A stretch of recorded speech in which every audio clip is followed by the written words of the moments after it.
Alors, l'actualité sociale en France est chargée, c'est le moins qu'on puisse dire. Si vous regardez la télévision, par exemple, la loi travail et les manifestants qui la contestent. Alors, l'un des enjeux du travail en France, c'est le coût. Et le coût du travail, c'est l'occasion pour nous de comparer avec nos voisins. Ce que nous faisons régulièrement. Et on vous dit des choses assez extravagantes. Bah oui.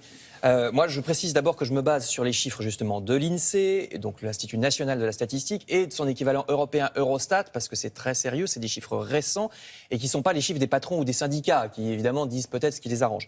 Donc, le coût du travail, est-ce qu'on est plus ou moins cher que les Allemands, puisque c'est la grande question? Eh bien, figurez-vous que dans l'industrie, depuis peu, on est devenu moins cher, contrairement à ce qu'on dit souvent, regardez, moins cher que les Allemands. La France n'est plus cher que l'Allemagne. C'était vrai autrefois, mais depuis près d'un an, c'est plus le cas. Une heure de travail dans une usine en France, tout compris, entre le salaire de l'ouvrier, les charges, etc., ça coûte 37,50 € chez nous contre 39,50 € en Allemagne. Et cette petite différence de 2 €, ça a l'air de rien. Mais 2 € par heure travaillée, multiplié par le nombre d'ouvriers, c'est absolument énorme. Ce qui se passe, c'est que comme l'industrie allemande va bien, les ouvriers allemands ont demandé des augmentations, ils les ont eues. Et puis pas nous. Donc forcément, au bout d'un moment, on se fait dépasser. Alors ça, je dis bien que c'est le cas de l'industrie, et uniquement l'industrie. Parce que ça n'est pas le cas dans l'autre côté de l'économie, qui est les services. Donc par exemple, le coiffeur ou une agence de publicité, tout ce qui ne fabrique pas des objets, c'est des services. Là, par contre, on est plus cher que les Allemands, mais à la limite, c'est pas trop grave, puisque quand vous allez chez le coiffeur, vous allez en bas de chez vous. C'est pas un truc qui en compte. Vous n'allez pas chez le coiffeur à Düsseldorf quand vous habitez à Romorantin. Donc c'est bien d'être moins cher dans l'industrie, parce que là, par contre, il y a une concurrence internationale.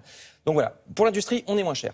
Alors, pour ce qui est des prix de l'industrie, justement, l'une des raisons pour lesquelles, selon le gouvernement, on est redevenu moins cher que les Allemands, ce serait le CICE. Alors, je vous rappelle brièvement, le CICE, ce crédit d'impôt, ça a été lancé par Jean-Marc Ayrault, alors Premier ministre. Bercy rembourse une partie des impôts à certaines entreprises, donc ça fait baisser le coût du travail dans les usines françaises. C'est une question très politique. Est-ce que c'est surtout le système du CICE qui a fait baisser le coût? Alors c'est controversé, mais enfin, selon l'INSEE, il y a quand même un effet Bercy, un effet CICE très clair.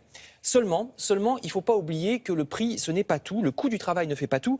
C'est pas parce que vous êtes un pays moins cher que vous en sortez mieux. Par exemple, l'Espagne. L'Espagne est très nettement moins chère que la France ou que l'Allemagne. Pourtant, il y a énormément de chômage en Espagne. Pourquoi ? Pourquoi ? Imaginez, vous avez envie d'une belle voiture, même vous savez ce que vous voulez. Vous voulez une belle voiture allemande. Vous voulez, par exemple, une BM, une Porsche, une Mercedes. Si je vous dis, non, prenez une Peugeot, elle est moins chère, vous vous en fichez complètement. Vous voulez une allemande, vous prendrez une allemande. Donc ça, c'est ce qu'on appelle la compétitivité qualité. Ça veut dire que le prix ne fait pas tout. Un pays marche bien quand les gens veulent acheter les produits de ce pays, même si c'est cher. Alors nous, on connaît un petit peu ça en France, mais dans un autre secteur, on connaît ça dans le luxe. Oui. Le luxe français, ça c'est pareil. Si vous voulez du Vuitton ou du Chanel, vous n'allez pas prendre une marque chinoise parce qu'elle est moins chère. Donc on sait faire ça en France dans le luxe, dans la mode ou dans le vin. Oui, voilà. Si c'est pour un t-shirt, vous prendrez la marque. Non, bien sûr, mais si vous voulez du Chanel, vous prendrez du Chanel. Vous voyez ?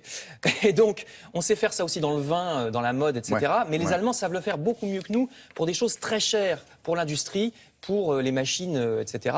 Donc, c'est pour rappeler que certes, on est redevenu moins cher pour l'industrie, mais que le prix n'est pas tout. En réalité, il n'y a que l'industrie où on est moins cher que les Allemands. Oui, puis en plus, ça fait pas longtemps. Donc, c'est bien, mais... S'il y a des effets, ça va se voir... bientôt. Non, je dis ça parce que, comme cette émission est regardée dans 165 pays dans le monde, français. Dans l'industrie, on est moins cher que les Allemands, je vous dis ça comme ça. Faites ce que vous voulez. Mais, et on est très bien. Je dis ça pour les ambassades qui regardent. Tu as noté, les Français moins chers. Hop, on ne sait jamais.